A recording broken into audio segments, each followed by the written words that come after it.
नमस्कार, श्री स्वामी समर्थ. ओम नमः शिवाय. तर रोजच्या प्रमाणे मी निघालेले आहे शिव महापुराण कथा ऐकण्यासाठी. तर माझ्या घरापासून 2 तासाच्या अंतरावर आहे. पहिलं ट्रेनने जावं लागतं, त्यानंतर मीरा रोडला उतरल्यानंतर रिक्षा पकडावी लागते. रिक्षामध्ये बसल्यानंतर 20 मिनिटं लागतात कथेच्या ठिकाणी पोहोचण्यासाठी. भयंकर अशी गर्दी झालेली असते. गर्दी भरपूर असते म्हणूनच आम्ही 1-1.5 तास अगोदर जात असतो. तरीही भरपूर अशी गर्दी असते. आता आलेलो आहोत कथेच्या ठिकाणी. तर कथेच्या ठिकाणी आल्यानंतर पहिला आम्ही इथे गंध लावून घेत असतो. गंध लावल्यानंतर आत पंडालमध्ये जाण्याचा मार्ग आहे.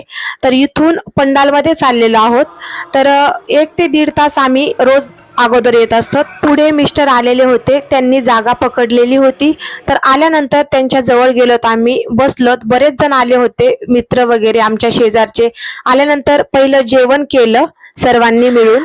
घरातून लवकर निघत असतो, सकाळी थोडंसं नाश्ता करतो, कधी तर काही खात पण नाहीत आणि डब्बा वगैरे घेऊन येतो आणि इथं जेवण करत असतो. जेवण केल्यानंतर अर्ध्या पाऊण तासातच कथेलाही सुरुवात होते. इथे कथा सुरू झाली.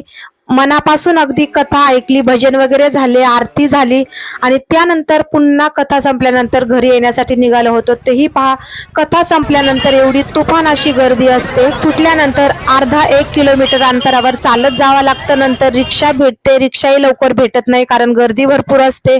त्यानंतर एका ठिकाणी जाऊन चहा वगैरे घेतो आणि त्यानंतर पुन्हा आमची ट्रेन पकडतो तर आणि घरी जाण्यासाठी निघतो. तर कसा वाटला तुम्हाला व्हिडिओ नक्की कमेंट करून सांगा. असाल तर सबस्क्राईब करा आणि पाहिल्याबद्दल धन्यवाद.